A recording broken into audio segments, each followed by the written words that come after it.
55 years after Star Trek aired its first episode on September 8, 1966, the culture-altering sci-fi TV series continues to hurtle through galaxies.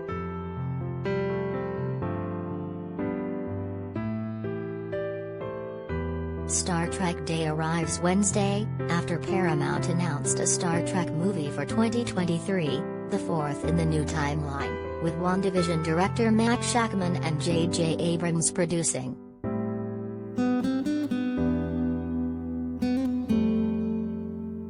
Meanwhile, 90-year-old William Shatner, the seemingly dilithium crystal-charged OG Enterprise captain, is celebrating the release of the first 4 Star Trek movies in 4K, while also speaking out about Star Trek, Love and Loss on his introspective new spoken word album, Bill, out September 24th, which features musical guests such as Brad Paisley and Joe Jonas.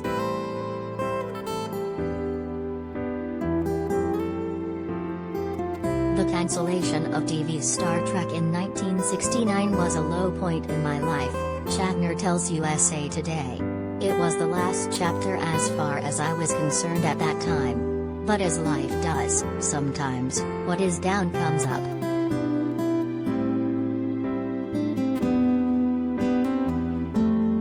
Shatner discusses the universal upsides that followed and pays tribute to his friend and co-star Leonard Nimoy, who died in 2015.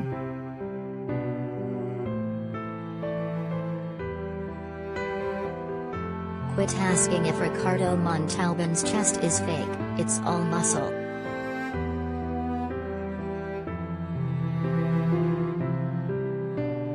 William Shatner, I agree with you. We need to see a prime Kirk 55 years after the fact, and maybe 20 pounds heavier. How would you explain that? That's their dilemma.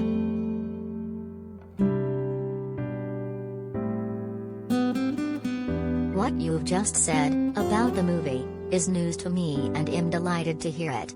But my studio connection is frayed. Not afraid. Although I'm a little afraid of being frayed.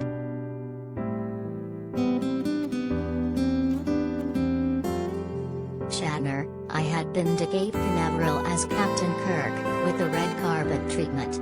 I had signed something saying, see you on the moon.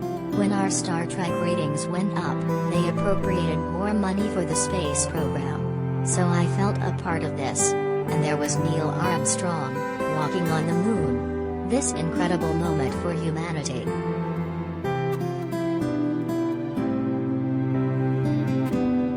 And I'm lying on a bed in an RV, looking through a window at the moon, watching this on a little 4-inch black and white television set on my belly. I'm in a pasture on Long Island doing summer stock theater.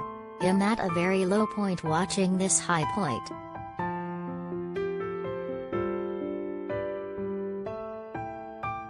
Shatner, it was wonderful. The whole newness. We had been cancelled and all of a sudden, there was all this money poured into the production. We thought, we're off and running into the major movie arena. We weren't. The movie wasn't the success we hoped it would be.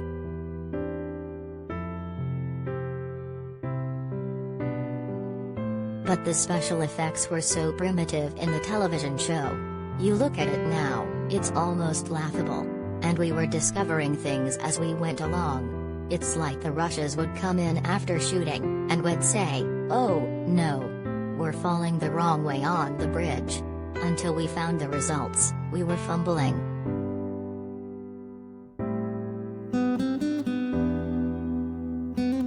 Shatner, no.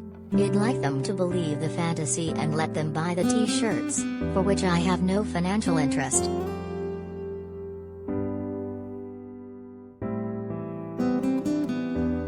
Shatner, they plucked a hair from her body and did a DNA test. It didn't turn out. No, Gailey Cuoco is not my daughter. I'd rather they didn't believe that because I've got 3 beautiful daughters. But if they want to believe that Gailey Cuoco is related, she's a beautiful, lovely young lady. I would be delighted to have her as a member of our family.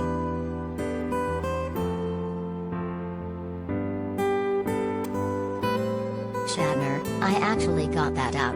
Leonard was being buried on a Sunday morning, and I had agreed to attend a Red Cross charity thing at Mar-a-Lago that year. I had to decide. I decided for the charity. I said to the people at the charity that there'll be things erected for Leonard, but they're all ephemeral. Everything dies. Everything turns to dust. The only thing that remains are our good deeds. That's the legacy.